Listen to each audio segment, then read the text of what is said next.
ایک دن حضرت عمر رضی اللہ عنہ معمول کے مطابق شہر کی نگرانی کر رہے تھے تاکہ دیکھ سکے کہ عوام کس طرح زندگی گزار رہے ہیں۔ راستے میں انہوں نے دیکھا کہ ایک شخص ایک عورت کے ساتھ جھگڑ رہا ہے۔ حضرت عمر فوراً درمیان میں آئے اور معاملے کی جانچ پڑتال شروع کی۔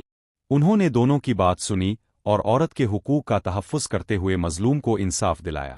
حضرت عمر کی خصوصیت یہ تھی کہ وہ کسی بھی اعلیٰ عہدے کے باوجود قانون کے تابع تھے۔ وہ یہ سمجھتے تھے کہ طاقت کا مطلب ظلم نہیں بلکہ انصاف قائم کرنا ہے۔ اسی لیے انہوں نے نہ صرف معاملے کو سلجھایا بلکہ عوام کو یہ سبق بھی دیا کہ کوئی بھی قانون سے بالاتر نہیں۔ اس واقعے سے ہمیں یہ سبق ملتا ہے کہ عدل اور انصاف ہر دور میں سب سے بڑی قدر ہے۔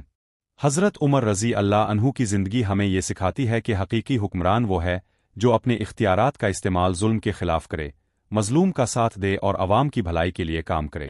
یہ واقعہ آج بھی ہمارے لیے مشعل راہ ہے کیونکہ دنیا میں عدل و انصاف کی اہمیت کبھی ختم نہیں ہوتی۔ حضرت عمر بن خطاب رضی اللہ عنہ کے اصول ہمیں یہ یاد دلاتے ہیں کہ ایک حکمران کی کامیابی صرف اپنی طاقت میں نہیں بلکہ عوام کے حقوق کی حفاظت اور انصاف قائم کرنے میں ہے۔ ایک دن حضرت عمر رضی اللہ عنہ معمول کے مطابق شہر کی نگرانی کر رہے تھے تاکہ دیکھ سکے کہ عوام کس طرح زندگی گزار رہے ہیں۔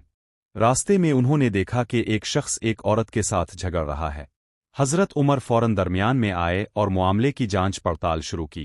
انہوں نے دونوں کی بات سنی اور عورت کے حقوق کا تحفظ کرتے ہوئے مظلوم کو انصاف دلایا۔ حضرت عمر کی خصوصیت یہ تھی کہ وہ کسی بھی اعلیٰ عہدے کے باوجود قانون کے تابع تھے۔ وہ یہ سمجھتے تھے کہ طاقت کا مطلب ظلم نہیں بلکہ انصاف قائم کرنا ہے۔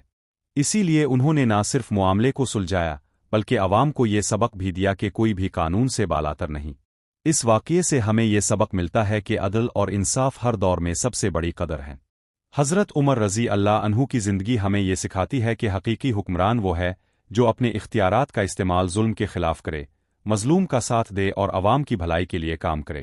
یہ واقعہ آج بھی ہمارے لیے مشعل راہ ہے کیونکہ دنیا میں عدل و انصاف کی اہمیت کبھی ختم نہیں ہوتی۔ حضرت عمر بن خطاب رضی اللہ عنہ کے اصول ہمیں یہ یاد دلاتے ہیں کہ ایک حکمران کی کامیابی صرف اپنی طاقت میں نہیں بلکہ عوام کے حقوق کی حفاظت اور انصاف قائم کرنے میں ہے۔